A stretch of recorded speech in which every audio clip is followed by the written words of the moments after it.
That's what's coming up. What's happened has been flash flooding. It's caused several roads to close in northwest Alabama. 4 roads closed in the Jasper community because of today's high rains. That's where CBS 42 News reporter Jamie Ostroff joins us live right now. And Jamie, much drier than what they experienced earlier today.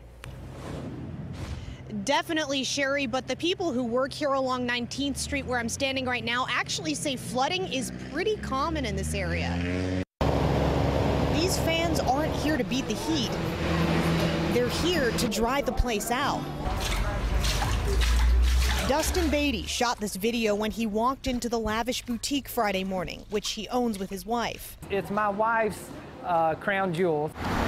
Beatty told me it's not uncommon for rainwater to flood 19th Street and seep into the store. Sometimes it's come in 3 or 4 feet, but when we got in, we were thinking we were going to get it done, get out of here.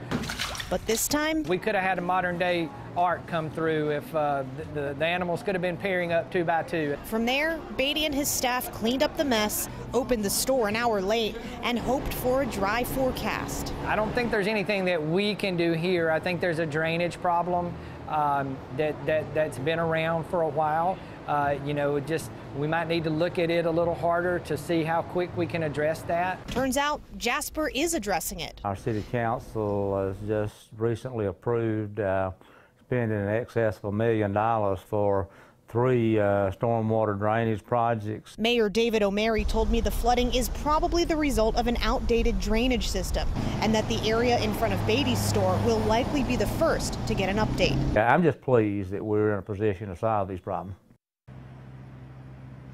Mayor O'Meary says he's right now going over a few proposals from different engineering firms for the best way to go about this project. He says he hopes to get things underway in the next 60 days. Live in Jasper, Jamie Ostroff, CBS 42 News, local coverage you can count on.